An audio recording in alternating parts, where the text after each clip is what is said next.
نحمده ونستعينه ونستغفره ونعوذ بالله من شرور أنفسنا ومن سيئات أعمالنا من يهده الله فلا مضل له ومن يضلل فلا هادي له أشهد أن لا إله إلا الله وأشهد أن سيدنا محمدا عبده ورسوله اللهم افتح علينا حكمتك وانشر علينا من خزائن رحمتك يا أرحم الراحمين ربنا زدنا علما نافعا وارزقنا فهما اللهم يسر ولا تعسر رب تمم بخير آمين آمين يا رب العالمين قال الله تعالى في الكتاب العزيز أعوذ بالله من الشيطان الرجيم الذي خلق الموت والحياة ليبلوكم أيكم أحسن عملا وهو العزيز الغفور صدق الله العظيم وقال النبي صلى الله عليه وسلم سيصيب أمتي داء الأمم يا رسول الله وما داء الأمم الأشر والبطر والتكاثر والتناجش في الدنيا والتباغض والتحاسد حتى يكون البخي أو كما قال رواه إمام الحاكم. Yang saya hormati ayahanda Tuan Pengerusi Majlis Cikgu Rahman, yang dihormati jawatan kuasa masjid, Tuan Imam, para asatizah, tuan-tuan guru, muslimin muslimat, dan tak lupa sahabat-sahabat media kita yang Masya Allah datang untuk mereka mengimarahkan majlis ilmu ini melalui media sosial. Yang hari ini kalaulah di dalam masjid mungkin ada 100 ke 200 orang, maka dengan asbab mujahadah mereka ribuan orang yang dapat manfaatnya. Sebab tu disebut Al-Imam Syafi'i menyebut tamsilan yang diberikan oleh Imam Al-Ghazali dalam kitab Ayyuhal Walad. Teknologi ni macam pisau, saat digunakan tikam orang buat benda tak betul maka akan dapat dosa. Tetapi saat dimanfaatkan dia dengan buat perkara yang berfaedah maka dia akan menjadi pemberat kepada amalan kita. Dan tak lupa pada tuan-tuan muslimin muslimat rahmati Allah Subhanahu wa taala baik. Pertama dan selamanya kita panjatkan setinggi-tinggi kesyukuran kehadrat Allah Subhanahu wa taala atas taufik dan hidayah Allah memberikan ruang dan kesempatan untuk kita pada malam ni mengimarahkan masjid dalam keadaan yang penuh dengan ujian, yang penuh dengan mehnah dan tribulasi yang Allah datangkan. Dan hari ini kita merekodkan catatan COVID-19 kes yang tertinggi dalam sejarah Malaysia, 1,700 lebih hari ini. Na'udzubillah. Sebab bila disebut dengan norma baharu, kita jadi norma baharu jadi buat lebih kurang dah. Tengok di pasar raya macam dengan bagi free tu kan, masing-masing dah mula endah tak endah berkaitan SOP, sehingga kan hari ni mencatatkan all time high paling tinggi 1,700. Mudah-mudahan Allah memberikan pemeliharaan yang baik daripada wabak dan bencana dengan asbab ibadah yang kita usahakan insya-Allah. Dan tuan-tuan malam ni saya yakin kehadiran tuan-tuan ni di atas banyak SOP yang kita kena ikut kan. Nak kena cek suhu, macam nak masuk syurga orang dia kata banyak pula amalan, nak kena saring tu kan, ke depan tu kena tulis nama, kena scan, kena sebagainya, tak nak lepas masuk. Kalau dulu tak ada SOP pun orang tak mai dah, tuan-tuan bayang kalau dulu kan, dulu tak ada apa, kira mai tu nak mai waktu mana boleh masuk, loan ada benda tu lagi payah. Dia nak kena bawa sejadah, nak kena bawa kain ni, nak kena pakai penutup, nak kena apa semua. Dia kata, biar tak pergi, tak apa kot. Dia tak jabatan mufti keluar dah, tak payah pergi semayang tu, elok. Dia kata, sebab apa? Tak mau berimpun. Lepas tu Nabi sebut dalam hadis, tuan-tuan pegang hadis sebagai elok ni, sampai mati ni. Allah Nabi kata apa? Al-ibadatu fil harji kahijratin ilayya. Barang siapa yang dia boleh beribadah di saat Allah datangkan banyak al-harji ni, diteribut dengan al-khatlul salasan. Allah datangkan dengan zaman yang penuh dengan pergaduhan, pembunuhan atau ujian-ujian yang membuatkan orang mati. Ni banyak dah kematian. Banyak. 1 juta lebih dah kematian. 1 juta lebih dah kematian dengan sebab COVID-19 ni.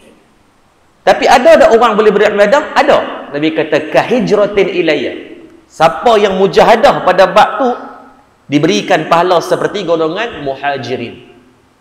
Yang meninggalkan kota Mekah, pergi ke Madinah, nak selamatkan akidah. Maka hari ini nak selamatkan ibadah, ada orang yang boleh bermujahadah. Mudah-mudahan setiap langkah perjalanan tuan-tuan dan saya diberikan ganjaran pahala.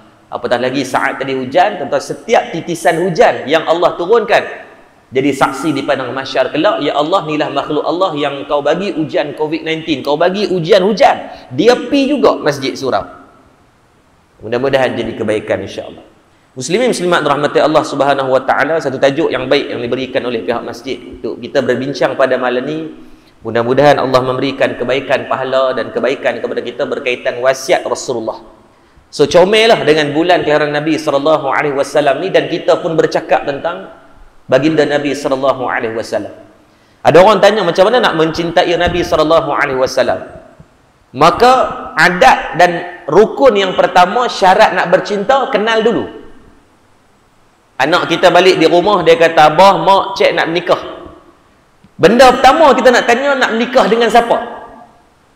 Dia orang kata, "Cik nak menikah," kita kata, "Han nak menikah dengan siapa?" Anak kita kata, "Tak tahu lagi siapa dia." Bengong tu entah. Rukun dia kena kenal dulu. Maka sama kalau kita kata nak cinta kepada Rasulullah, rukun yang paling awal is compulsory, kewajipan kepada kita adalah mengenal susuk tubuh baginda Nabi sallallahu alaihi wasallam. Mengenal dulu apa yang Nabi sallallahu alaihi wasallam buat sehingga ke namanya tercatat sebagai di antara ulul azmi daripada kalangan para rasul dan nabi, 5 yang paling banyak diuji.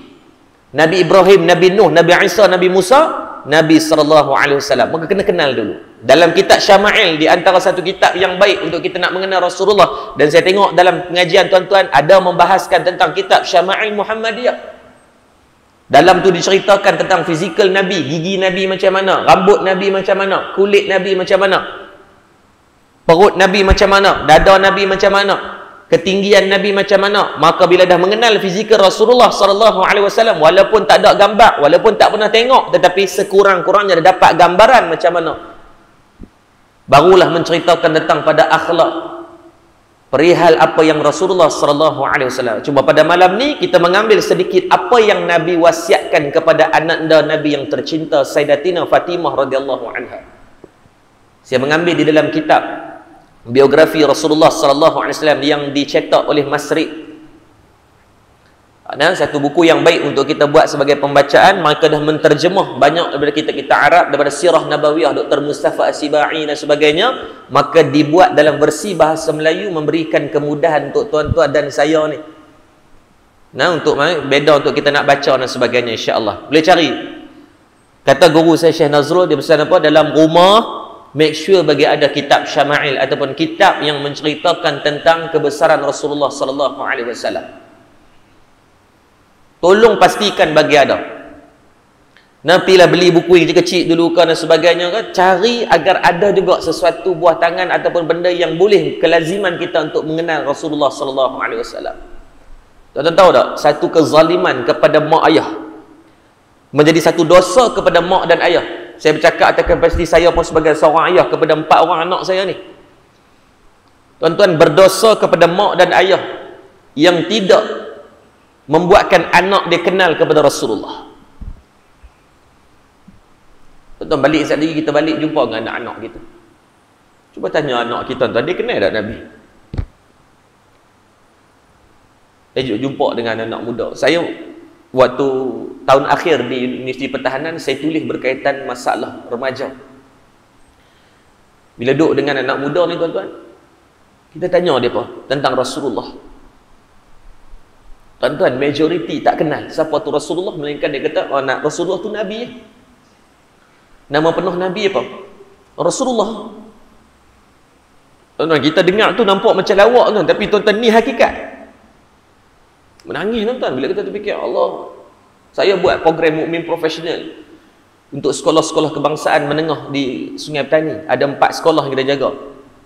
700 pelajar tuan-tuan, bila kita tanya tentang Rasulullah tak tahu juga.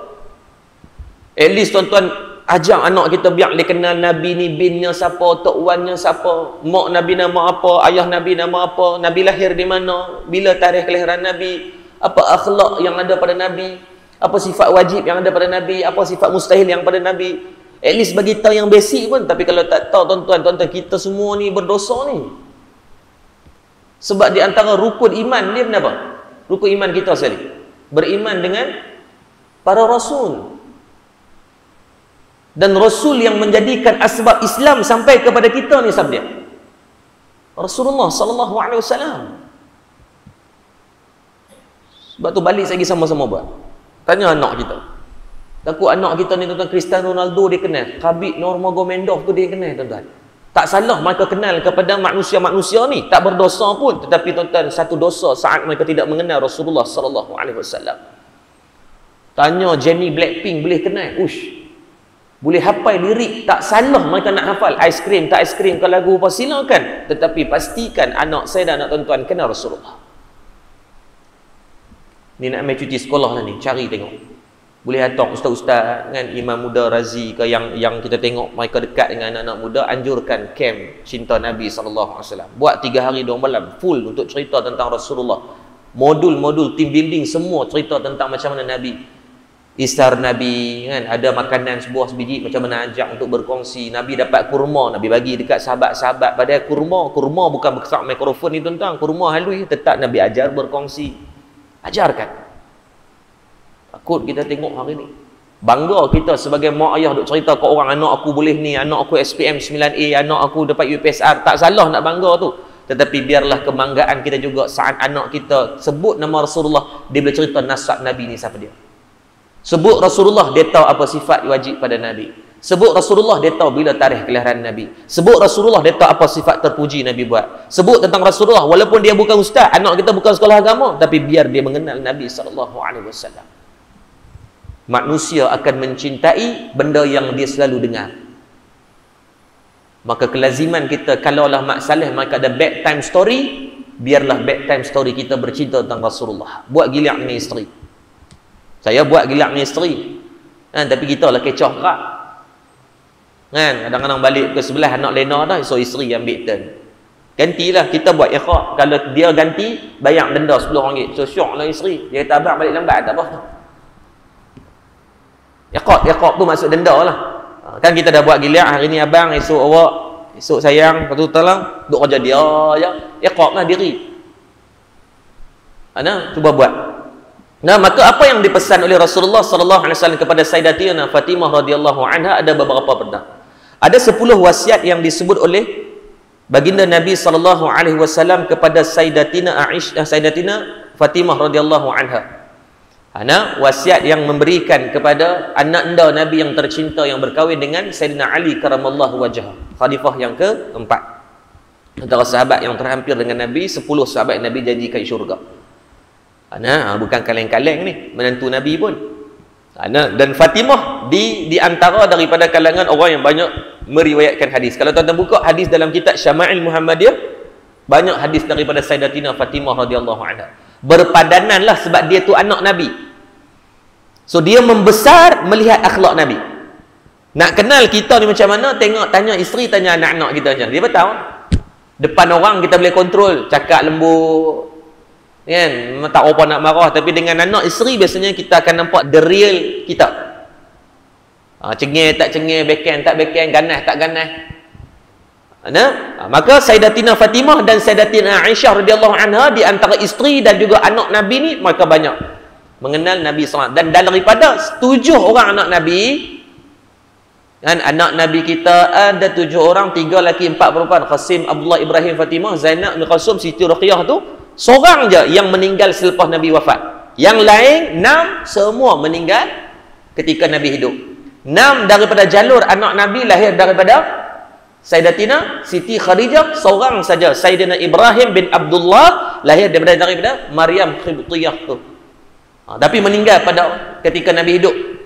Umur dia 18 bulan, dalam tahun 8 ke 9 Hijrah dia meninggal. Dan dalam riwayat menyebut Nabi menangis. Sebab tu is okay untuk kita menangis bila anak meninggal. Sebab tidak ada satu benda yang lebih sakit kepada mak dan ayah melainkan saat kita melihat anak meninggal dulu. Kan? Tak ada benda yang lebih sakit pada tu dah tuan-tuan. Bila tengok anak meninggal, hak tu habis mental sakit. Saya tengok ayah saya waktu almarhum Ustaz Murtada meninggal, tengok ayah saya, kita nampak emosi dia tu kan. Saat dia bila dia pegang nak mandikan almarhum, tengok dia pegang tangan, naileh air mata. Tapi dekat bahagian kepala, mungkin dulu ni lah kepala yang dia usap, tengok-tengok hak ni lah kepala yang meninggal dulu. Patutnya secara adat dia nak dia dulu. Sebab tu benda yang cukup sedih. Maka Nabi menangis. Bayangkan 7 orang, 6 anak Nabi meninggal. Maka selayaknya Nabi ni disebut dengan ulul azmi, orang diuji sungguh. Maka apa yang dipesan oleh Rasulullah sallallahu alaihi wasallam kepada Sayyidatina Fatimah radhiyallahu anha ini, yang pertama, baginda Nabi sallallahu alaihi wasallam, saya baca hadis dia panjang, saya ambil yang ni terus dengan masa yang ni. Yang pertama, kata Rasulullah sallallahu alaihi wasallam kepada Fatimah radhiyallahu anha, ketika tu Fatimah ni dia buat tepung. Dia buat roti lah, bahasa roti dengan gandum kepada suami dia Sayyidina Ali karamallahu wajhah. Maka kata Rasulullah, ketika mana seorang wanita itu ataupun seorang isteri itu, dia membanting tulang di dapur, buat tepung, gandum, kalau kita ni nasi dan sebagainya, buat lauk kepada suaminya, maka kata Nabi sallallahu alaihi wasallam, pasti Allah akan menetapkan kebaikannya daripada setiap biji gandum. Bila nak buat roti menggunakan gandum, adapun kita asasi kita adalah kepada nasi, maka kata Nabi sallallahu alaihi wasallam akan dititipkan pada setiap biji nasi ataupun gandum tadi sebagai yang disebut dengan faman ya'mal misqala dzarratin khairan yarah wa'mal ma syi'ta fa innaka majziyun bihi. Diberikan amalan catatan kebaikan pada setiap daripada apa yang kamu sediakan kepada keluarga kamu. Diberikan. Maklum masak nasi banyak mana? Masak satu bekas, 2 bekas. Masak 400 gram, 500 gram. Balik segi cuba kira sangat berapa. Itulah sebanyak mana manfaat yang sudah pasti terlalu banyak. Itu belum kira. Dia tak makan lagi, dah kira sebagai pahala. Lagi maklum jangan pula pergi balik. Dia kata, abang, start pada hari ni saya nak masak 10 kilo terus beras sehari. Oh, jangan. Dan disebut apa? Dan meningkatkan. Dan yang pertama, diberikan amalan kebaikan kepada setiap titis ataupun setiap biji gandum dan beras. Dan yang kedua, Nabi kata apa? Akan dihapuskan, dikafarahkan dosa. Dah lah dapat pahala. Tukafiraha pula, dikafarahkan dosa daripada kebaikan dia meletihkan badan tadi, kata Rasulullah kepada Fatimah. Dan yang ketiga, dalam yang pertama ini kelebihannya meningkatkan darjat wanita tersebut. Itu yang pertama. Yang kedua, Nabi pesan apa? Wasiat kepada Fatimah radhiyallahu anha. Nabi kata, wahai Fatimah, wanita yang berpeluh ataupun berpenat-penat ketika dia mengisar tepung ataupun dia bersusah payah ni duk goi nasi tu, nak boleh beras tu, nak boleh basuh. Dan dia kata apa tadi?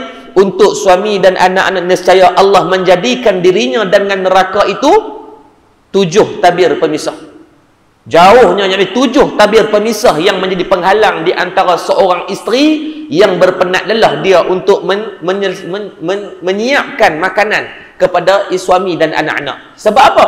Sebab itu bukan tanggungjawab isteri kalau nak ikut. Masak ni tugas suami untuk memastikan keluarga tu makan. Tetapi dia tolong ambil untuk selesaikan, maka diberikan ganjaran pahala. Habis dia kata, ustaz, kami yang laki ni duk kerja tak dapat pahala. Dapat pahala sama juga. Setiap saat ibu ayah-ayah ni keluar bekerja, setiap kilometer perjalanan diberikan ganjaran pahala. Kita kerja di Bayan Lepas, setiap pagi duduklah sangkut dan jam. Setiap saat jam tu dapat pahala. Lepas ni biar jam lagi, sebab lagi lama tuan-tuan jam, lagi banyak pahala. Waste pagi-pagi, kok mana jam? Tak lagi jalan tu. Setiap saat tu dapat pahala. Otak hang ni awal gigih pikuk jam sangat, hang dapat pahala. Tu tak kira waktu kerja lagi. Kerja tu dapat lagi pahala. Allah. Sebab apa diceritakan tentang bab tu? Sebab pernah satu hari Fatimah radhiyallahu anha mengadu kepada Rasulullah sallallahu alaihi wasallam. Ada hadis daripada riwayat Imam Muslim. Tadi saya cari-cari ada jumpa hadis tu berkaitan Fatimah radhiyallahu anha ni, dia pernah mengadu kepada ketika dia nak cari Rasulullah, dia berbincang dengan Sayyidina Ali, dia kata boleh tak nak cari pembantu. Mak penat sangat ni. Kan duk uli tepung dan sebagainya nak siapkan makanan, maka dia mengeluh. Maka biasalah manusia. Penat kan cari isteri kita jaga anak-anak, penat tuan-tuan. Betul kata nak tahu suami ni hebat tak hebat, try jaga anak tengok kan. Kita suami jaga anak, kalau saya lah, saya ibu-ibu yang ayah-ayah lain saya tak tahu lah, tapi biasa saya baca tengok sama lebih kurang. Kalau jaga anak, anak jaga, kita nak suruh dia tidur balik. Kawan baru jaga, dia tepuk balik, tidur. Dia tak mau tidur, kita buat apa? Boh dalam harga motor, keluar ronda. Payah kita nak boleh jaga sehari 2 hari. Sebab tu siapa yang boleh jaga 3-4 hari tu kira kemas tu kan. Boleh tak kat muzium Pulau Pinang tu. Sebab kita memang dibuat kajian dah. Orang perempuan dia sabar kat situ. Lelaki mungkin kita kurang di situ sebab Allah menjadikan kekuatan kita pada bab mencari rezeki, mencukupkan nafkah dalam rumah tangga. Bukan bererti betul Ustaz kami lepas tak payah jaga anak. Siapa jaga dapat pahala lebih. Itu tanggungjawab kita. Wa ahlikum itu wajib dijaga, disebut dalam Al-Quran. Itulah tanggungjawab dan amanah. Setiap saat anak melakukan dosa, maka setiap saat juga kita mendapat dosa. Itu Allah sebut dalam surah Tahrim, ya ayyuhallazina amanu qu anfusakum wa ahlikum nara. Itu tanggungjawab. Maka Sayyidatina Fatimah pergi cari Rasulullah ketika dah berbincang dengan Sayyidina Ali. Maka Sayyidina Ali mengizinkan cuma dengan syarat pergi jumpa dengan ayahanda mereka dulu. Jumpa dengan Rasulullah dulu. Nak buat apa pun pergi tanya dulu, minta. Walaupun dia dah izinkan, secara teknikalnya tak apalah, boleh lah sebab suami dah izinkan. Tetap Sayyidina Ali karamallahu wajhah mengihtiram dan memuliakan Rasulullah, minta wahai Fatimah, ada baiknya pergi rujuk dulu Rasulullah. Maka dia pun pergi cari Rasulullah. Ketika sampai di rumah, Rasulullah tak ada, yang ada adalah mak dia. Mak tiri dia. Ini Sayyidatina Aisyah radhiyallahu anha. Maka Fatimah pun cerita kepada Aisyah, maka nantinya kata nanti bila ayah balik, tolonglah cerita. Rasulullah balik dia cerita. Kan Aisyah pun cerita, dipendekkan. Maka hadis ni ada dalam Sahih Imam Muslim. Tuan-tuan boleh buka dalam kitab As-Sahih yang disyarahkan oleh Imam Nawawi, detail cerita tu. Saya bagi nombor hadis lah kok tuan-tuan balik nak cari. Berkaitan macam mana ketika dia balik. Maka dalam kitab As-Sahih ni cerita apa? Bila dalam keadaan bila balik tadi, maka Aisyah pun cerita pada Rasulullah, cepat-cepat Rasulullah pergi jumpa dengan Fatimah. Kata, wahai Fatimah dan Sayyidina Ali, maukah aku memberikan satu amalan yang lebih baik daripada pembantu yang kamu berkehendak? Maksudnya dia pun nak cari pembantu ni, nak cari khadam ni, nak cari orang gaji ni. Maka Nabi ni amalan ni ambil untuk ibu-ibu dan ayah-ayah semua. Kita ambil sebagai amalan. Maka kata baginda Nabi SAW, apabila diminta tentang satu bentuk amalan, maka kata Nabi SAW, kamu ambillah satu amalan ini yang jauh lebih baik daripada pembantu adalah dengan berzikir subhanallah, alhamdulillah, Allahu Akbar 33, 33, 34. Ini hadis riwayat Imam Muslim, hadis sahih. Maka nescaya Allah akan memberikan ganjaran pahala dan keringanan dari tugasan harian lebih daripada kamu menempat pembantu. Amalan ni kita dah buat dah lepas semayang kan. Sebab tu kalau boleh lepas semayang, zikir tu lazimkan. Para ulama kita bukan saja atok, mereka duk kata tu bid'ah, ambil zikir pun bid'ah. Orang nyanyi lagu Blackpink lepas semayang baru tahu. Kan? Kali Tok Imam hari ni kita tak ada duk zikir, dia kata bid'ah sangat. So jom kita buh lagu Linkin Park ke, Emissus ke. Lah zikir tu Nabi ajak. Cuma disusun lepas semayang sebab apa? Tenang sikit dah waktu tu. Seharian duk sibuk kan. Kalau duk saya saja nak buat, susah kita. Bila duk dalam keadaan berjemaah, selesalah sikit nak buat. Kita ikut tu imam dia. Kalau kita seorang-seorang mungkin payah nak buat. Imam pun kalih belakangan. Afdal zikri fa'lamu annahu la ilaha illallah. Kita pun ikut. La ilaha illallah, la ilaha illallah. Cuba kelazimkan. Apa makna afdal zikri fa'lamu annahu la ilaha? Sebaik-baik zikir, sebaik-baik perkataan, afdal dengan isim tafdil adalah dengan kalimah la ilallah. Tapi kalau nak buat seorang, tak larat. Maka kita buat dengan tu imam. La ilaha illa rabbana subhanallah, kita pun ikut subhanallah, subhanallah, subhanallah, subhanallah, subhanallah, subhanallah. Kalau seorang-seorang, tak jadi tuan-tuan. Duklah kereta, dengar radio dan sebagainya. Maka Nabi memberikan kepada Fatimah dengan juga Sayyidina Ali untuk beramal dengan subhanallah, alhamdulillah, Allahu Akbar 33, 34 bersama dengan 100 bilangannya. Maka Nabi kata itu lebih baik daripada kamu dapat pembantu. So ibu-ibu di belakang kadang-kadang penat. Saya tengok isteri saya penat tuan-tuan. Anak saya 4 lelaki, yang berdua hyperaktif. Meninggal tuan-tuan. Penat tengok. Kita tengok isteri saya duk sambung belajar, saya pun sambung di Indonesia. Kadang-kadang jadual sebagainya. Hari ni isteri exam. Nak kena jaga anak pergi tadi. Cabaran tuan-tuan. Memang tak boleh buat benda apa. Maka saat berpenat-penat tadi, jadikan ni sebagai satu amalan. Subhanallah. Subhanallah, subhanallah, subhanallah. Alhamdulillah. Minta niat, moga Allah memberikan Fa inna ma'al usri yusra. Dalam kesusahan yang kita buat hari ni, benar Allah bagi jalan-jalan keringanan, dengan nantinya anak pula akan jaga kita. Dia anak pula akan jaga kita. Ibu-ibu di belakang kadang-kadang duk masak nasi kan. Setiap daripada nasi tu jadi saksi di hadapan Allah. Kan, tumbuk cabai. Kan, setiap kali sekali tumbuk satu pahala. Dua kali tumbuk dua pahala. Buat lagu lepas ni 7-8 pahala. Tumbuk sampai hancur, pecah betul lesung, dapat lagi banyak pahala. Setiap tu dikira pahala. Nabi sebut dah. Setiap biji tu jadi manfaat yang memeratkan amal, menghilangkan, menghapuskan dosa, dan juga diberikan, diangkat darjat kamu di sisi Allah Subhanahu wa ta'ala. Maka lepas daripada tu Sayyidina Ali dapat je nasihat Nabi, terus tak jadi, dan Fatimah kembali bekerja macam biasa dan tak pernah merungut dah lepas tu. Allahu Rabbi. Bukan kata salah terhina dah untuk dapat pembantu, tidak menjadi terhina. Kalau tuan-tuan ada kemampuan dan silakan, tak ada masalah. Niat untuk ambil pembantu sebab apa? Meringankan tugas isteri dan juga untuk bantu keluarga orang yang kita ambil ni. Tak ada masalah. Tidak menjadi tercela pun untuk ambil. Yang ketiga, Rasulullah berpesan kepada Fatimah, tidaklah seorang yang meminyakkan rambut anak-anaknya lalu menyikat dan mencuci pakaiannya, melainkan Allah Subhanahu wa ta'ala akan menetapkan pahala baginya seperti pahala memberi makan 1000 orang kelaparan dan memberi pakaian kepada 1000 orang yang bertelanjang. Baik, ini apa dia? Menyediakan pakaian. Suami isteri yang memberikan pakaian yang sempurna kepada anak-anak. Sebab tu dalam bab sedekah, baginda Nabi SAW menyebut sebaik-baik sedekah juga digunakan dengan isim tafdil. Dalam sebaik-baik afdalus sedekah, sebaik-baik sedekah adalah diberikan kepada aqrabin, adalah keluarga yang terdekat. Yang paling baik yang pertama mak ayah. Yang pertama mak ayah dulu.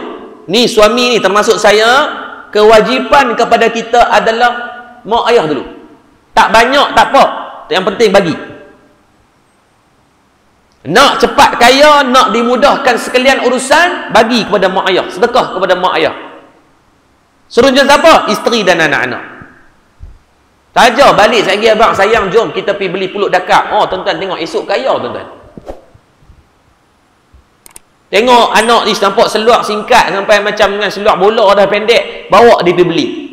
Tuan-tuan, Allah akan permudahkan urusan kita. Ini Nabi sebut ni. Nabi kata pada Fatimah, kalau saat kamu menyediakan pakaian untuk anak kamu, kamu sediakan pakaian tu, maka diberikan ganjaran seperti mana kamu dah memberikan pakaian kepada 1000 orang yang bertelanjang. Allahu Rabbi. Besar tu ganjaran dia. Dan yang ni lah ramai, yang ni mungkin ramai terlepas pandang. Dan meminyakkan rambut. Kenapa Nabi mengkhususkan terus dalam bab meminyakkan rambut? Ramai orang yang tak ambil berat dalam bab. So mulai pada hari ini, tuan-tuan jangan tinggalkan sunnah yang mudah untuk dibuat. Yakni pastikan anak sebelum pergi sekolah, suami sebelum pergi kerja, minyakkan rambut dia dan sikat. Dan hadis ni pernah dibaca oleh Ustaz Fawaz Makjan berkaitan dalam kitab adab-adab di dalam Islam, berkaitan sunnah dalam bab kita bagi rambut ni diminyakkan.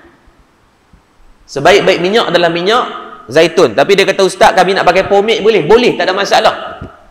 Nak pakai minyak bon kan? Minyak bon kan? Dia pun kata minyak bon darah kelawak ke? Saya pun tak tahulah, zaman kecil-kecil dulu kan. Dia pun kalau nak bagi ada janggut, buah misai, dia pun buah minyak bon. Saya dulu dia kata darah kelawak. Tuh, kita sekolah agama tu tuan-tuan, tak pakai sebab dia berkata haram. Tak rajin pula nak ambil darah kelawak. Kelawak tu haram, tak pernah ada jambang pun. Maka tak kisah apa-apa minyak, selagi mana tidak menggunakan bahan-bahan yang terlarang dan haram, maka guna.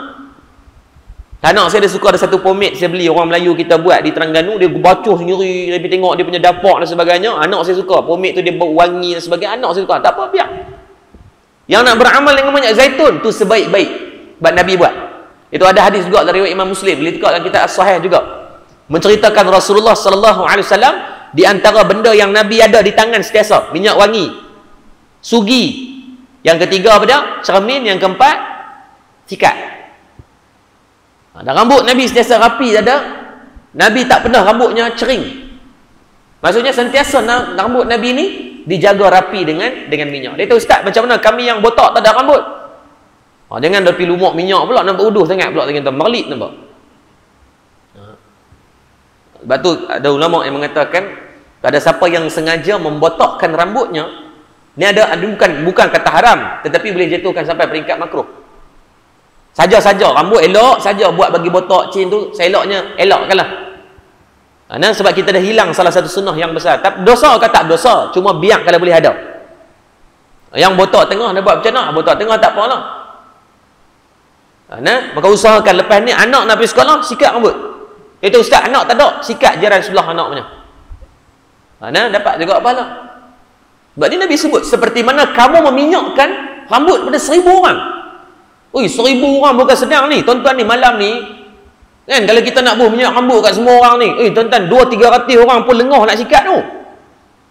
Tetapi kamu kita semua, suami dan isteri boleh dapat pahala yang mudah adalah dengan meminyakkan rambut anak kita. Start pada pagi esok. Lazimkan.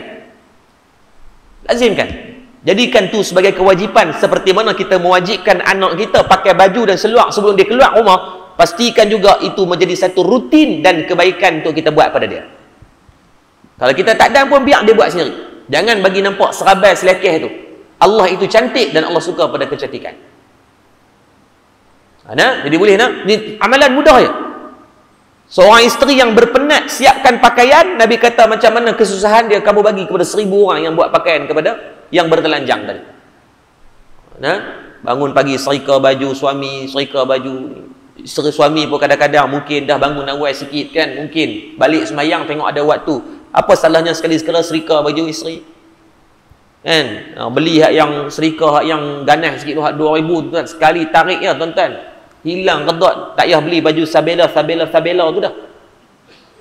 Nanti ada serika tu, dia tarik sekali tu dah elok dah.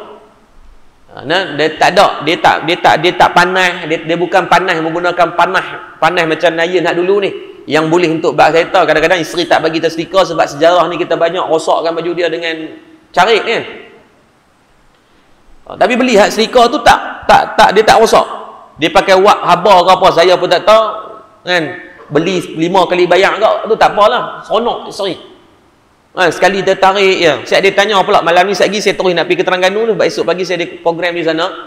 Dia tanya abang nak pakai jubah buat macam mana? Oi tuan-tuan, buat apa sekali tarik jubah elok dah. Buat servis kat jiran-jiran.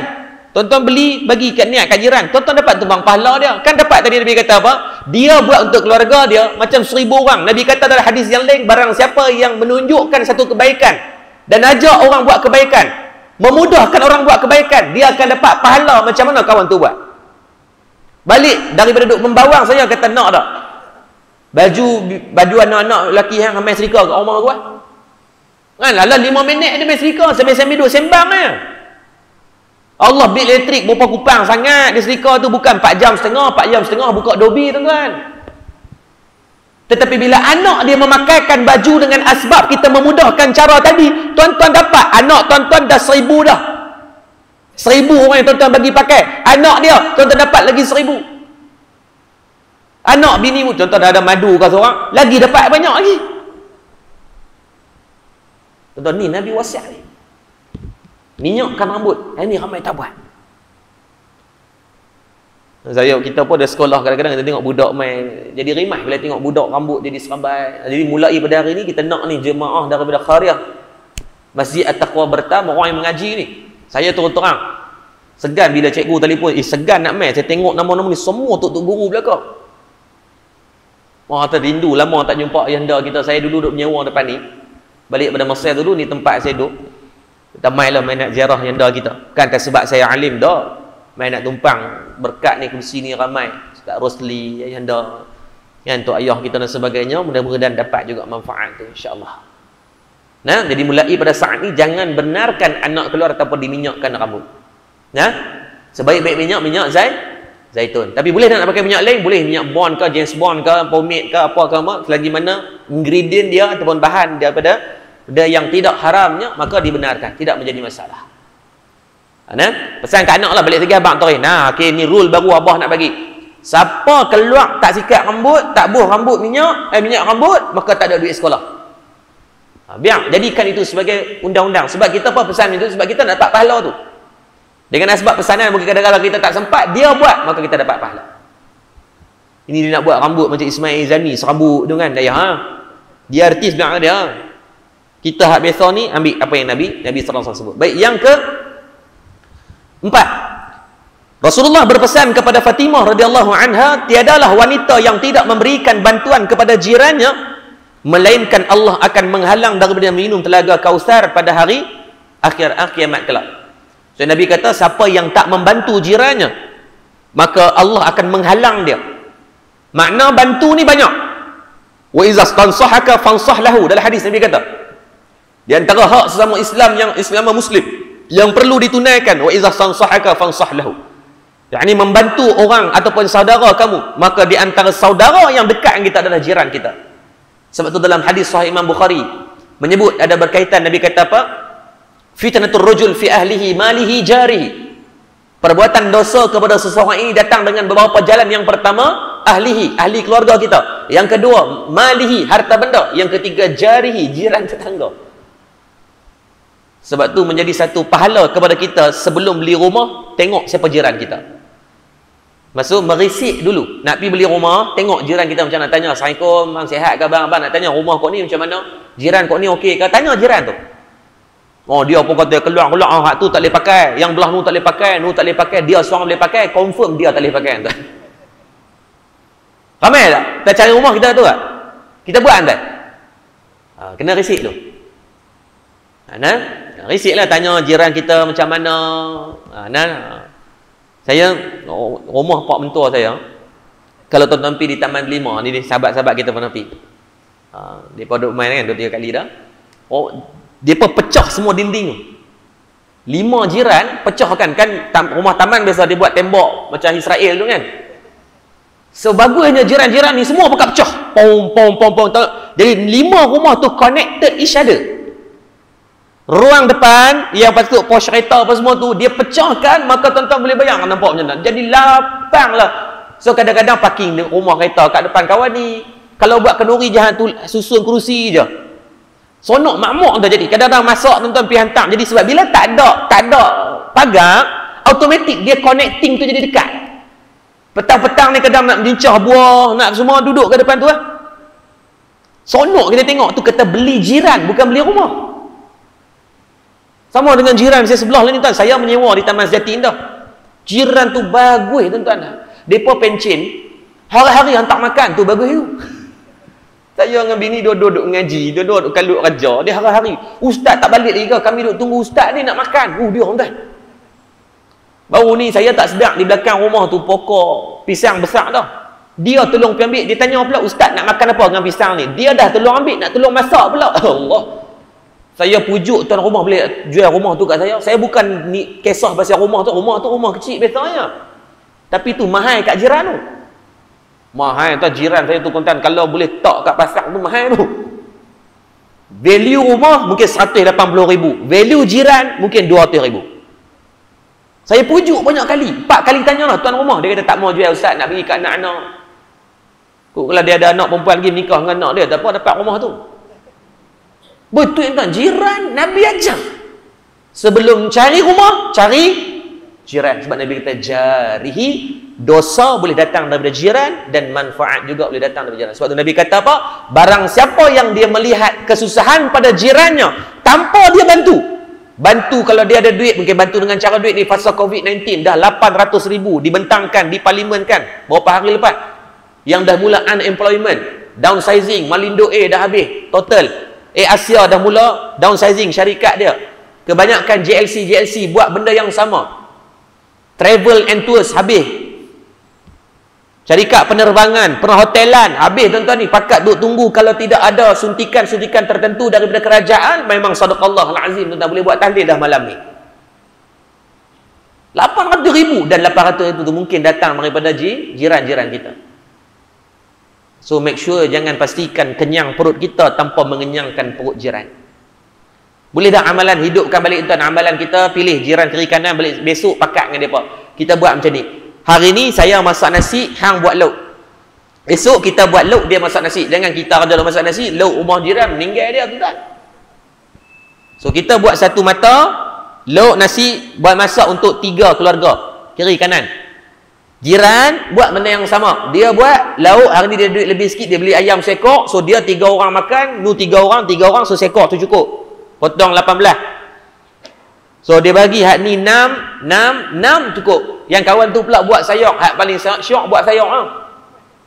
Tak apalah, esok rotate. Switch. Hak yang buat sayur, esok hang buat nasi pula. Kan dah jimat dah kat situ. Dapat pakat dengan jiran, tuan-tuan dapat pahala pula. Sekali masak dapat untuk 3 keluarga masak. Allah. Sebab ni zaman ni, hari ni B40 dah mula dalam keadaan yang dipanggil goyang dah. Kalau dulu B40 yang agak mungkin selesa sikit, sekarang dah tuan-tuan balik awal dah kita. Baru ni seorang, saya pergi di UPM kan, seorang pensyarah yang tidak disambungkan kontrak dengan komitmen 6,000 sebulan. Sebab UPM dia mensasarkan banyak foreigner. Bila foreigner tak boleh masuk Malaysia, so sekarang yuran yang sepatutnya dapat daripada foreigner itu jadi tak ada. So banyak lecturer-lecturer yang dah 20 tahun ni, 20-30 tahun dah, tapi masih kontrak, mereka belum tetap. Kebanyakan lecturer ni banyak yang bersifat kontrak, yang dia kata, ustaz kami tak boleh nak buat, padahal dia tu timbalan dekan, bukannya biasa-biasa. So gaji dia lebih kurang dalam 9 ke 10 ribu ni, profesor kan. Tapi nak buat macam mana? Sebab UPM tak ada kapasiti nak support, nak boleh support, sebab fakulti tu kebanyakan foreigner, maka terpaksa mereka tidak menyambung kontrak. Dia kata, ustaz 8,000 komitmen, 7-8,000 sebulan, rumah, kereta, bini, anak-anak duk mengaji dan sebagainya. Tak nak buat macam mana? Dia nak marah COVID-19 pun tak boleh buat apa, dia pun makhluk Allah yang Allah datangkan bersebab. Maka jangan mengenyangkan perut tanpa kita pastikan jiran kita juga ada makanan bagi dia. Kalau kita mampu dari segi duit, kalau mampu dengan tenaga, bantu dengan apa jua bentuk benda, pastikan bantu jiran, Nabi kata. Sebab kalau kamu menidakkan hak jiran kamu, maka dihalang kelak daripada minum air daripada telaga Kausar. Baik, laju sikit. Boleh 10 minit lagi boleh cikgu? 10 minit no? Boleh entah. Kita habiskan juga. Sebab tak tahu pula bila nak main, dah kita ambil 5-6 dulu kan, nanti kita talk lain insya-Allah. Yang kelima, kata Rasulullah sallallahu alaihi wasallam kepada Sayyidatina Fatimah radhiyallahu anha, wahai Fatimah, yang lebih utama dari segala keutamaan di atas adalah keredaan suami terhadap isteri. Maksudnya pada seorang isteri itu yang paling utama, yang paling tinggi, yang tertinggi selepas Allah dan Rasul adalah redha suami dalam setiap perbuatan yang kamu lakukan. Andai suami kamu tidak redha kepadamu, maka aku tidak akan mendoakan kepada kamu. Wal itu zuriat Nabi. Sedangkan yang dipesan itu adalah anak yang dibinkan pada nama Rasulullah. Tetapi tetap kata Nabi kepada Fatimah radhiyallahu anha, kalaulah kamu tak dapat redha Sayyidina Ali karamallahu wajhah, suami kamu, maka nescaya aku sebagai ayah pun tak doa kepada hang. Beringkat tu nak abang kata Nabi sangat tense on that thing lah, sangat partikular dalam benda tu, bukan main-main. Ketahuilah wahai Fatimah, kemarahan suamimu adalah kemurkaan Allah.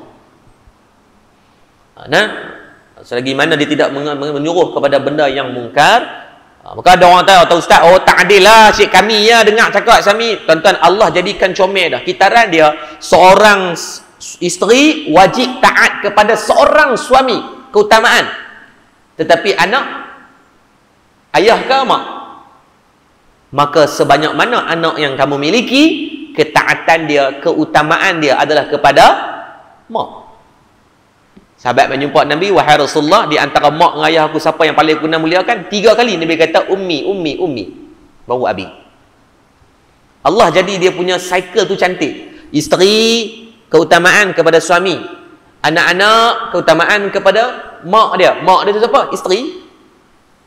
So cycle dia tu, kalau kita nak benda yang tak sepatutnya, maka kita akan zalim hak tu, kitaran tu.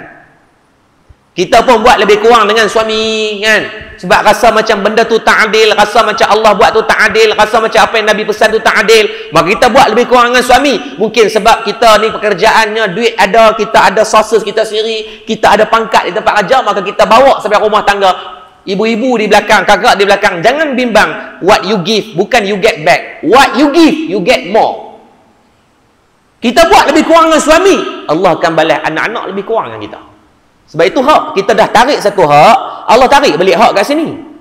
Sama dengan suami, buat lebih kurang dengan anak-anak, buat lebih kurang dengan isteri. Kata kita ni ada kuasa veto sikit, kita buat lebih kurang dengan dia. Tunggu lah. Anak kita membesar, suatu hari dia akan buat apa yang kita buat. Tuan-tuan tak boleh tipu. Anak belajar 70% belajar daripada akhlak kita, 30 ke 20% jadi akhlak orang luar ni, cikgu, kawan dan sebagainya. Sebab 6-7 tahun mana anak kita pergi sekolah lagi, dia duduk kan kita pun depan dia duduk main Facebook, duduk Instagram, anak tengok.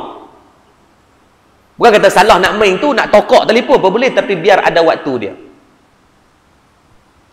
Nah, sebab tu disebut kepada Fatimah, maka redha suami melebihi keutamaan yang paling tinggi. Saya pesan untuk sahabat-sahabat, banyak mungkin kadang-kadang ni zaman niaga online kan, buat isteri, kalau kamu ni minta izin suami, minta izin suami bagi elok, minta redha dia. Bukan nak minta modal. Biasanya kalau suami ni kalau berniaga dengan isteri, kita tak untung kan, bagi modal tu muak dia ya. Untung hak dia, rugi kita tanggung, tak apa, tapi redha pada dia. Itu isteri-isteri kalau yang mungkin ramai kawan-kawan kita duk tonton online ni kan, yang mungkin duk berniaga, dia kata, ustaz saya buat teknik ni macam-macam dah, melentang kat bawah, buat banner apa semua segala, habis muka buat dah, muka itik, jebon semua, tapi orang tak beli juga. Balik back to basic, minta redha suami. Malam ni nak tidur, pegang tangan dia, abang redha tak sayang berniaga? Tanya dia elok, abang kalau abang tak redha kenapa? Dia kata, awak lepas berniaga ni awak sibuk siang malam duk pegang telefon. Abang ada, abang saya pegang telefon sebab saya jawab WhatsApp orang. Tu sport rim kat luar, PS5 tu beli kat abang daripada duit untung ni kan, abang nak Vespa tu, saya beli Vespa tu dengan duit ni. Terang elok. Suami ni bukan nak marah semua benda, kita ni tak ada masa nak marah pun kadang-kadang mungkin tak faham. So isteri terang lah, abang tak sayang terlibat dengan ni, abang sayang nak keluar meeting Ustaz, tapi meeting ni tak ada nak tepuk aku, nak melawak lebih kurang, pi ni atas dasar kerja saja. Terang bagi elok. Sebab suami ni dia ada ego dia. Dan kajian dibuat, bila isteri yang dapat pendapatan lebih daripada suami, biasanya rumah tangga selalu ada masalah. Sebab dia rasa macam kalau tak ada hang pun aku okey. Tu hati-hati. Kadang-kadang Allah mungkin memberikan ujian kepada kita dengan cara yang macam tu. Hati-hati pada seorang isteri yang bila berniaga jadi, jangan menidakkan hak kepada suami kamu, hatta suami kamu tak bekerja pun. Dia tak bekerja, dia jawab dengan Allah sebab dia dah menidakkan hak nafkah isteri dia. Tetapi tetap kewajipan untuk dia taat kepada suami. Sama macam mak ayah kita kan, yang dia tak bagi nafkah kepada kita dan sebagainya, dia akan ada tanggungjawab dia dengan Allah. Tidak menghalalkan kita untuk kita berlaku zalim kepada hak mak ayah kita. Duk buat cakap lebih kurang, mak duk cakap banyak apa, mak haram tak pernah bagi makan kat saya, jangan duk buat lebih kurang gitu. Dia tetap dia dengan Allah. Hatta Nabi pesan kepada siapa ni? Mus'ab bin Umair, sahabat Nabi yang syahid dalam medan Uhud ni, ketika mana dia memilih untuk masuk Islam, mak dia tarik semua harta. Tetap Nabi pesan kepada dia, hormati mak kamu walaupun bukan Islam. Ke suami, isteri, mak, ayah sama ya. So zalim mana pun dia menidakkan hak dia dengan Allah, kita dengan dia kena jaga. Selagi mana tidak bercanggah dengan syarak. Lepas tu siapa yang berniaga online ke, berniaga apa ke pun, seorang isteri minta pada suami bagi elok, buat surat. Lepas tu saya untuk beberapa syarikat, contoh macam Jamu Tun Teja kan, Jamu Tun Teja di Perda ni, alhamdulillah ada syarikat yang baiklah anak Melayu kita. Untuk 2-3 bulan ni dia buat sale 3-4 juta, alhamdulillah. Zakat dia pun dah 30-40 ribu, kita telur urus cantiklah, seronok bila orang Melayu Islam kita boleh kaya macam tu. Benda yang kami buat adalah kita buat surat. Setiap daripada ejen atau dia panggil ambassador, duta-duta yang terlibat untuk buat jualan, apa yang kita buat adalah buat surat kepada suami. Minta izin secara official. Assalamualaikum, isteri tuan terlibat dengan perniagaan sekian-sekian. Harapkan tuan dia buat dia panggil clarity. Verify bagi elok. So suami kata, ingatkan duk mengadap telefon saja, dak, dia berniaga elok dan sebagainya. Ni adalah pengesahan daripada panel syariah depa, daripada CEO dia sebagainya. Maka sama juga kepada semua peniaga-peniaga online, make sure buat benda tu.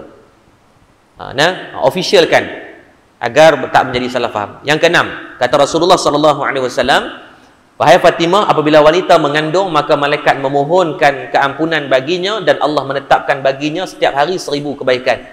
9 bulan 10 hari itu 9 kali 3 bersamaan dengan 270 hari. Tampak dengan 10, 280 hari seorang wanita mengandungkan bayi dalam kandungan ni. Nabi kata apa? Setiap hari diberikan 1000 kebaikan dan diampunkan 1000 kejahatan. Mengandung tu. Tu tak kira lagi duk muntah, morning sickness, lepas tu tak lebur badan suami lah. Oh, macam-macam jam. Kita kesian kadang-kadang. Kawan saya tuan-tuan 9 bulan setiap kali bini dia mengandung, dia kena tidur asing. Apa hukum dia pula? Kalau bukan bini tu buat-buat, memang benda tu sampai peringkat duk yang muntah, maka yang tu tak ada masalah lah. Tapi kalau sengaja, haram lah. Dia memang ada. Saya pun tak tahu dari segi sign yang macam mana, tetapi memang ada. Yang jenis macam tu, dia tak boleh bau badan lah, tak boleh bau jenuh kan. Dah lah lelaki dia, kalau lelaki sebelah tak boleh bau, tak apa.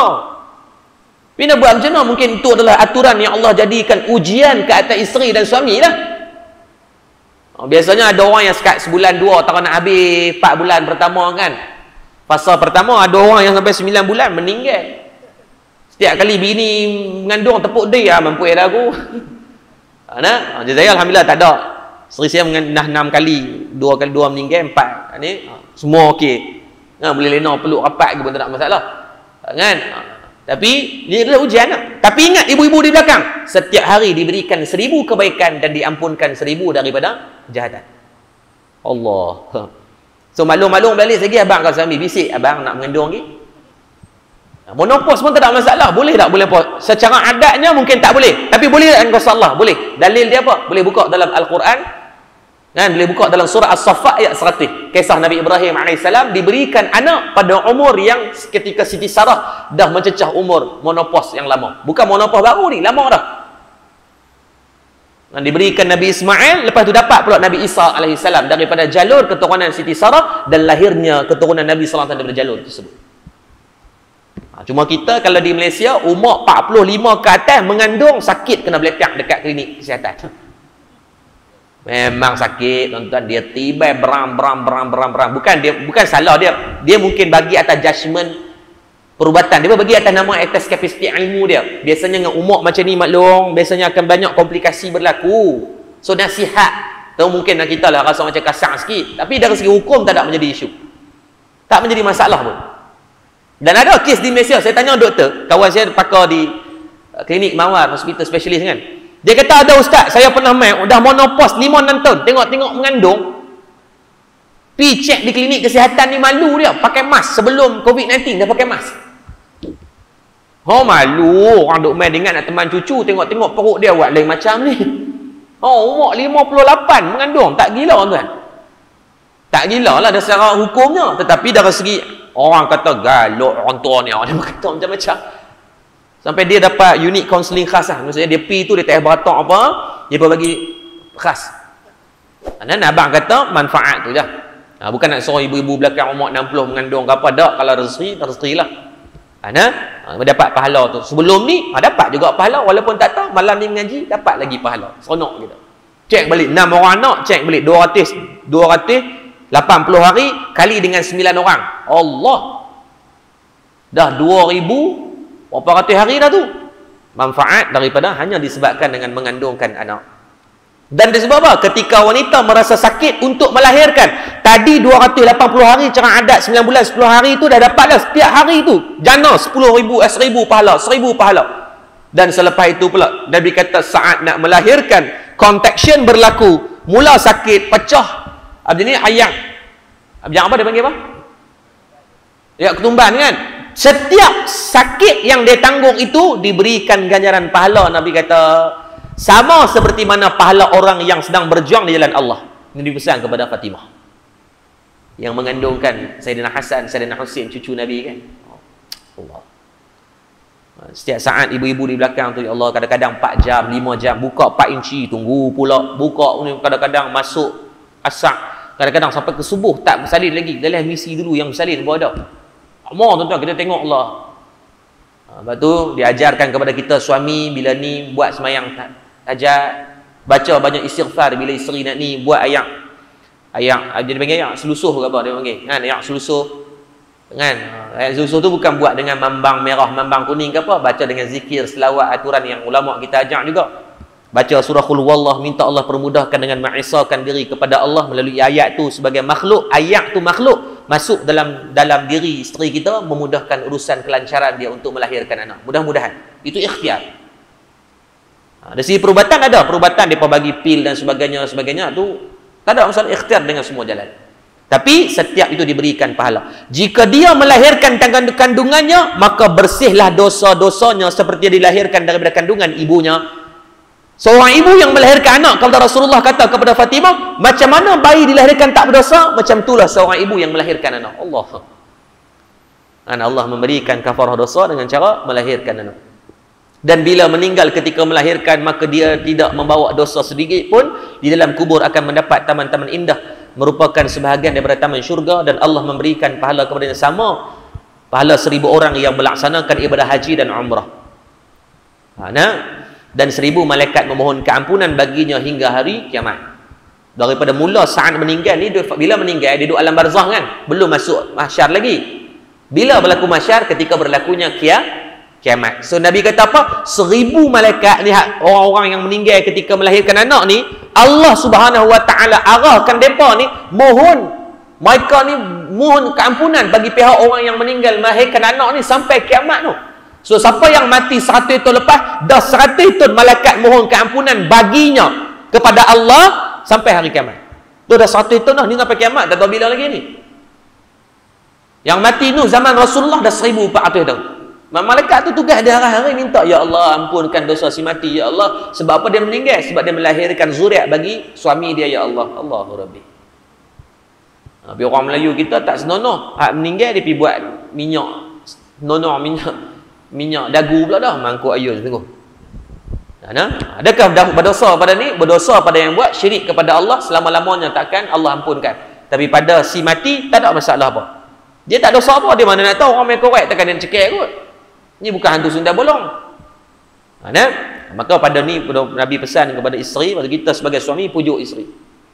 Abang dia sayang, dia pegang perut tu, kata sayang. Dalam mengandung ni baby ni, setiap hari saya dapat baik. Abang belum tentu lagi ni. Sayang dah dapat dah, confirm kebaikan. Celik mata, 1000 kebaikan. Diampunkan juga 1000 dari segi maksiatan. Yang ketujuh, Fatimah. Tidaklah seorang wanita yang melayani suaminya selama sehari semalam dengan rasa senang dan ikhlas, melainkan Allah mengampunkan dosa-dosanya serta memakaikan pakaian padanya hari kiamat, merupakan pakaian yang serba hijau, dan menetapkan baginya setiap rambut pada tubuhnya 1000 kebaikan. Sebanyak mana rambut yang ada pada tubuh seorang wanita itu, rambut ini juga para ulama menyebut bukan hanya rambut di atas kepala, termasuk pada bulu-bulu pada badan juga disebut sebagai rambut. Walaupun bulu-bulu kecil, cuma dia tak berkembang. Bayangkan bulu tangan keluar macam rambut, meninggal tuan-tuan. Ini juga dikenal sebagai rambut kan? Di tangan kita, di kaki kita dan sebagainya, itu adalah bulu-bulu ataupun rambut-rambut yang tidak dia panjang. Allah jadi cantik dah. Bayangkan kalau kening panjang macam rambut, Allah huduh tuan-tuan. Kita ni nampak jam kan? Orang perempuan tengok tangan berserak ni, bulu sampai 2 jengkal setengah di tangan. Oh tuan-tuan, balik awal kita. Allah jadikan comel, tapi tetap diberikan sebanyak mana yang ada itu dengan syarat apa? Redha dia melayan suami setiap malam. Redha melayani bukan hanya pada hubungan suami isteri, pada jima' dan sebagainya. Melayan dengan memberikan ketenangan. Oh dia kata, ustaz kami lagi kena. Tak, sama juga suami yang buat kepada isteri. Menyenangkan isteri. Makna menyenang ni, isteri suami ni kadang-kadang balik melawak dengan dia, kan, cuit dia. Ni satu sunnah Nabi dan tuan-tuan yang boleh tuan-tuan buat. Sekali lagi buat terus. Kalau saya cabak tuan-tuan, kalau tuan-tuan suami yang Power Rangers, buat terus sekali lagi. Nabi selalu akan cubit hidung isteri dia. Tuan-tuan saya keluar, benda pertama tuan-tuan buat, tarik hidung bini. Jangan salah bini orang ni Nabi buat. Tuan-tuan boleh buka dalam jenaka, dalam buku kitab, dalam bab jenaka Rasulullah bersama dengan isteri, benda yang selalu Nabi buat ketika Aisyah ni dia kuat cemburu, dia budak-budak kan. Dia muda sikit, muda banyak. So dia kuat cemburu. So setiap kali dia merajuk, dia akan tarik hidung bini dia. Hak tak nikah cepat-cepat dalam nikah. Hak tak nikah tarik hidung sendiri sekali. Buat sekali. Benda tu dapat pahala, tarik hidung dapat pahala. Dah alang-alang tangan kat sini, tarik jari tengah ni, setalat terus. Melawak lah dengan bini sendiri, tuan-tuan, nak takut apa? Bini sendiri. Balik lagi ajak main ciligan dalam rumah. Sayang, kita main 1, 2, 3 kan. Polis jaga sampai mati ke apa. Tarik ligan. Ligan, tuan-tuan. Biar pergi ya. Buat Nabi aja. Kebaikan yang Allah bagi kepada kita. Jangan sombong. Suami isteri ni, Nabi pun buat. Nabi tu khalifah. Kita ni baru JKK nak sombong dengan bini dah.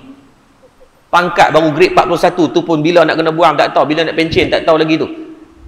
Jangan nak sombong. Mungkin asbab Allah bagi murah rezeki kita dengan asbab isteri tu doa kita selalu. So balik lagi melawak dengan dia. Duduk dalam kereta lagi pegang tangan dia. Biar nampak galak lebih sikit tak apa.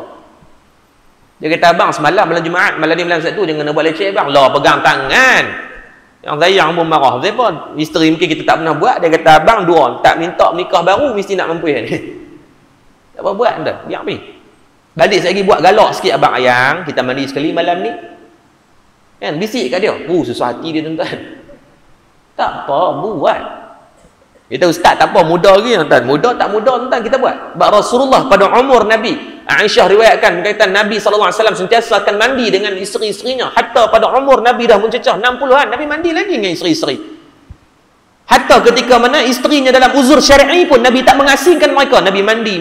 Kata Aisyah, Nabi akan menyelatkan tangan di antara rambut-rambut, merungkaikan rambut-rambut ni, memuliakan isterinya.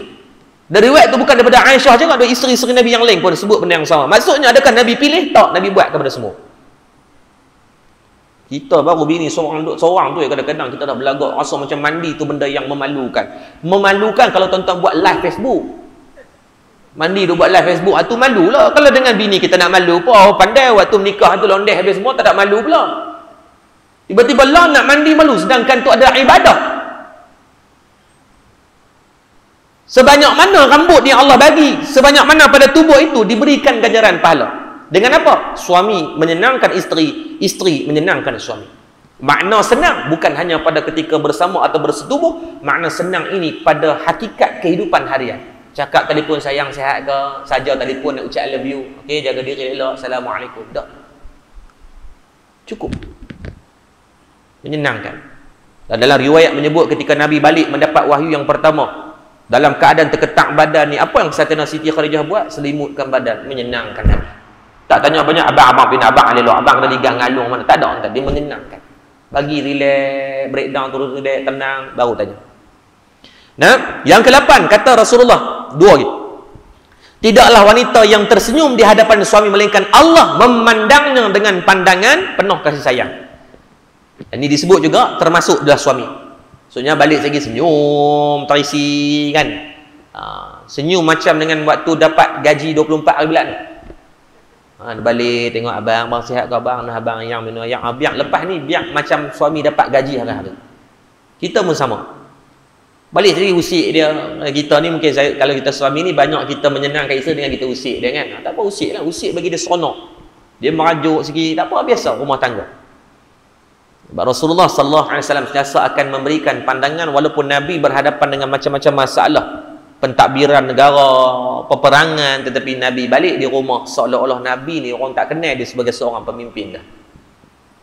Tak kenal sebab balik tu tiba-tiba jadi macam seorang suami yang sangat penyayang dan sebagainya. Tak ada. Duduk kat pentadbiran cengir sebagainya dalam medan perang ni macam singa orang tengok Nabi. Tapi balik rumah tuan-tuan, Allah penyayangnya Nabi. Boleh bayanglah duduk sesaja dari riwayat sebut apa Nabi pegang tangan isteri dia duduk sesaja ni. Kan bergenggam tangan, menyelatkan jari dan cara duduk lagi pegang hidung. Bila kita baca dalam riwayat tu tengok kita boleh bayang seronoknya Nabi ni no. Sambil saja-saja tu duduk dapat pahala.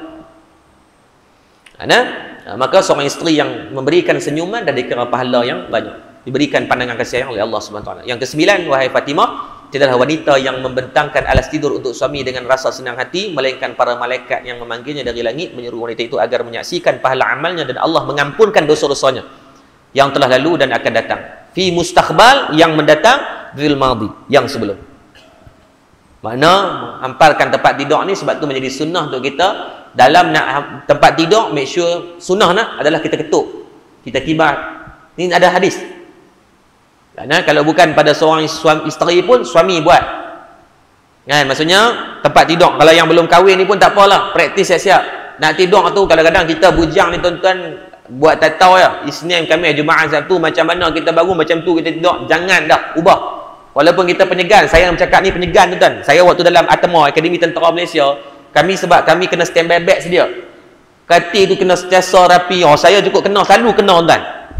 Bagi kita jangan elok-elok tuan. Bangun kadang-kadang bangun tu kira duk buat kerja lain dulu mesti kena. Sagi bunyi rokol tengok-tengok katil kita selera. Kawan-kawan banyak cover.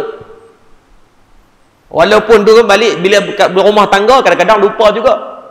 So tanggungjawab tu kena buat. Yang bujang pun kena amalkan dah siap-siap. Nak tidur ambil kain tu buat. Sebab apa dia sebut? Para ulama kata sebab takut kok ada binatang berbisa dan sebagainya. Buang. Tepuk bagi elok, buang. Mungkin ada habuk-habuk yang kotor dan sebagainya, kotoran. Maka Nabi kata barang mana pasangan atau isteri, suami yang buat benda ni, diberikan pandangan kasih sayang Allah Subhanahu Wa Taala dan diampunkan dosa. Sediakan tempat tidur pun dapat pahala. Jenuh tidur laki bini lepas ni. Ni pahala ni. Sebab kita mungkin sebelum ni benda ni nampak simple kan, kita tak buat.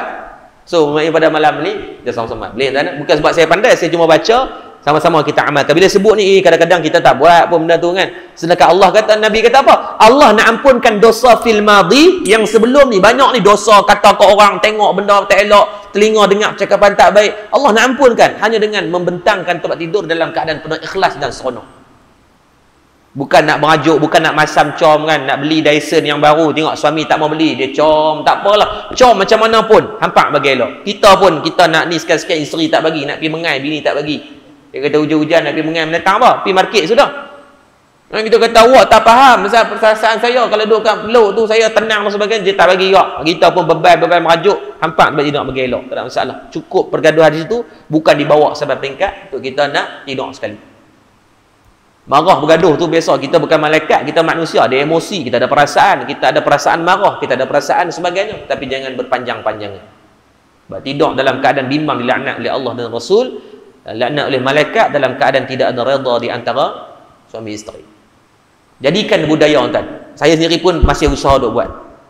Saya bukan kat 10 tahun perkahwinan ni, setiap kali nak tidur merajuk, marah, bergaduh macam mana pun mesti cium dahi untuk apa? Minta maaf. Saya minta maaf dulu. Tidak menjadi hina kepada seorang suami yang minta maaf kepada isteri. Tidak tercela. Tak menjatuhkan marah saya dengan tuan-tuan pun. Bila kita buat dulu, sekali dia pun marah macam mana pun dia. Nah, bang tu lah.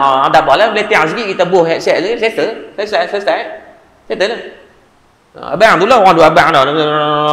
Okey. Kan? Selesai. Cuba amalkan. Sebelum tidur, marah macam mana pun, salam. Ataupun cium dia ni tempat yang baik untuk kita cium. Sebab Allah jadikan ubun-ubun ni tempat yang baik untuk berdoa. Nabi pernah buat kepada apa? Sayyidina Anas bin Malik. Nabi buat di bahagian ubun-ubun. Tempat lembut yang dekat untuk masuk ke dalam hati dia. Cuba buat. Sebelum tidur. Kalau hari tak ada masalah apa lagi elok. Hari ada masalah, jadikan kewajipan. Kalau boleh setiap malam. So bila bergaduh, dia jadi rutin. Walaupun bergaduh pun nak kena salam juga, maka biar. Jadi sebelum tidur. Dan yang terakhir kata Nabi SAW kepada Fatimah, wahai Fatimah, tidaklah wanita yang meminyakkan kepala suaminya dan menyikatnya, meminyakkan rambut dan memotong misainya serta memotong kukunya, melainkan Allah Subhanahu Wa Taala memberi minuman yang didatangkan daripada sungai-sungai syurga. Allah memudahkan sakaratul maut.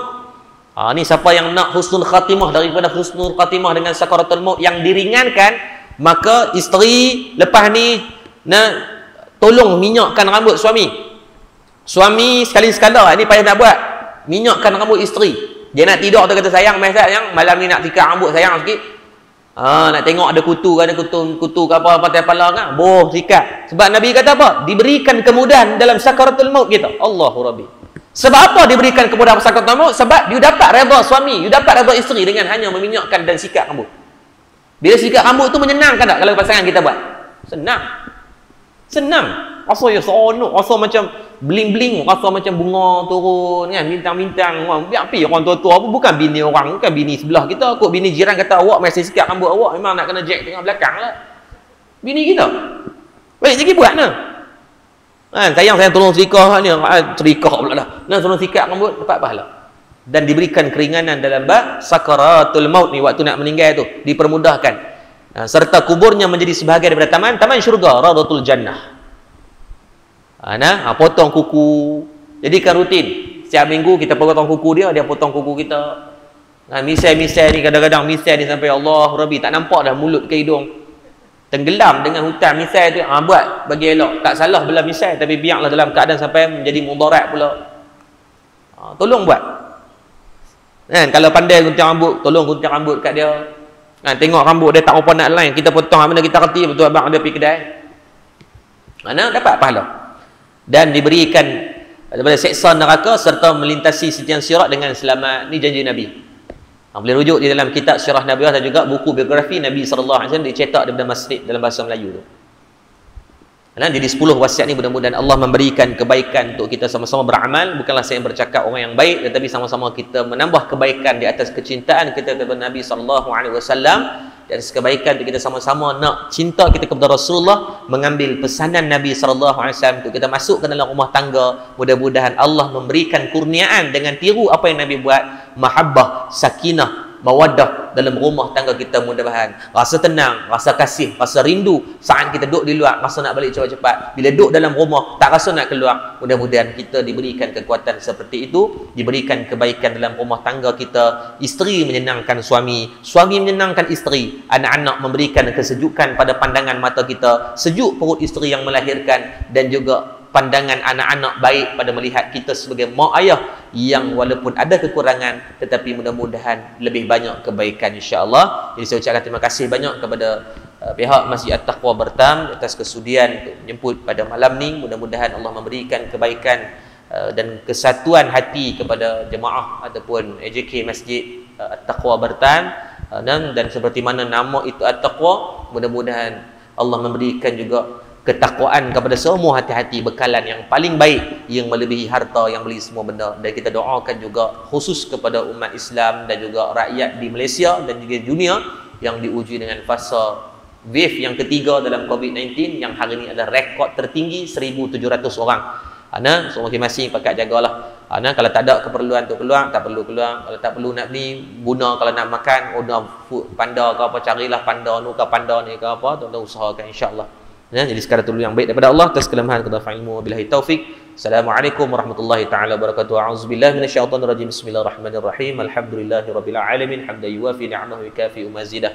Ya Allah Tuhan kami, ampunkan dosa-dosa kami, kedua ibu dan ayah kami, guru-guru kami, pemimpin-pemimpin kami, jiran tetangga kami, sama ada dalam keadaan kami sedar atau kami tak sedar. Ya Allah, Ya Latif, lembutkan hati kami. Ya Allah, hati kami keras dengan dosa dan maksiat yang telah kami lakukan. Ya Allah, Ya Allah, kami sedar tangan yang kami tadah pada malam ini, tangan yang banyak buat dosa, yang banyak melakukan kemaksiatan, yang banyak buat kemungkaran. Ya Allah, Ya Allah, kalau kau tak ampunkan dosa-dosa kami takut kami akan diazab dengan azab yang pedih. Ya Allah, Ya Allah, kau memegang semua hati-hati kami. Ya Allah, yang mana kau tahu mata kami banyak tengok benda haram, telinga kami mendengar perkataan yang haram, mulut kami bercakap benda haram, perut kami dimasukkan dengan makanan yang haram. Ya Allah, tetapi kau masih memuliakan kami pada malam ni. Kau bagilah ruang untuk kami datang ke masjid ni. Ya Allah, untuk melakukan ibadah kepada Allah. Ya Allah, maka istiqamahkan hati-hati kami. Ya Allah, untuk terus melakukan ibadah dan kebaikan sampai kami mati. Ya Allah, Ya Allah, Ya Arhamar Rahim, kami mohon kepadamu Ya Allah, agar saat kau memberikan kelapangan kepada kami pada malam ni, maka kau lapangkanlah hati-hati saudara, jiran-jiran, tetangga kami, untuk mereka juga hadir mengimarahkan masjid. Ya Allah, dan menghidupkan ibadah dalam rumah tangga mereka. Ya Allah, dan Ya Allah, hari ini Ya Allah, kau uji kami. Ya Allah, dengan kau memberikan ujian dan fasa yang tertinggi dari segi jangkitan COVID-19 sehingga 1,700 orang. Ya Allah, Ya Allah, kami sedar itu adalah khilaf dan kesalahan kami. Ya Allah, Ya Allah, kami mohon keampunan Ya Allah pada siapa daripada kalangan pemimpin-pemimpin kami. Ya Allah, yang ada kepentingan-kepentingan tertentu sehingga kau menjadikan kembali datangnya wave COVID-19. Ya Allah, maka kau berilah keampunan kepada mereka. Ya Allah, dan keampunan kepada kami. Ya Allah, yang cuai dan leka ini. Ya Allah, dan Ya Allah, coronavirus ini adalah makhlukmu. Ya Allah, kau turunkannya bersebab untuk memberikan tazkirah dan taziah kepada kami semua. Ya Allah, untuk kami sentiasa membumikan diri. Ya Allah, merendahkan ego kami. Ya Allah, tidak ada pemimpin yang mampu untuk menyombong. Ya Allah, tidak ada teknologi yang mampu diangkat. Ya Allah, tidak ada kecanggihan perubatan yang mampu menyelesaikan. Allah, hanya dengan makhluk yang tak nampak di mata, tak dengar di telinga, dan tak rasa dengan tangan dan kaki atau lidah kami. Ya Allah, tetapi dia mengajarkan serti keegoan kami ni. Ya Allah, maka Ya Allah, dia makhlukmu. Ya Allah, seperti mana kau turunkan dia. Ya Allah, maka kau angkatlah dia sesegera mungkin. Ya Allah, Ya Allah, kami rindu untuk salat berjemaah macam biasa. Ya Allah, dalam keadaan salat yang safnya di dekat sihatkan ya Allah. Kami rindu untuk kami solat berjemaah ya Allah. Kami rindu untuk kami panjang-panjang dalam majlis ilmu ya Allah. Kami rindu untuk kami bersalaman, berpelukan di antara semaling ya Allah. Kami rindu untuk kami kehidupan yang biasa ya Allah. Maka ya Allah, berilah keampunan dan kemudahan dalam kehidupan kami ya Allah. Pada kami yang sakit, kau sembuhkanlah penyakit-penyakit kami. Pada kami yang jahil, kurniakan kefahaman ilmu kepada kami. Pada kami yang masih makan harta yang haram, riba, rasuah, syubhah, yang masih meninggalkan salat, yang belum melakukan zakat, izinkan kami bertaubat kepadamu ya Allah. Berkatilah pertemuan kami ya Allah. Saat kami bertemu kau rahmati, maka saat kami berpisah juga kau berkatilah kami ya Allah. Rabbal atina fid dunya hasanah wa fil akhirati hasanatan wa qina adzaban nar walhamdulillahi rabbil alamin. Taqabbalallahu minkum minna wa minkum taqabbal ya karim.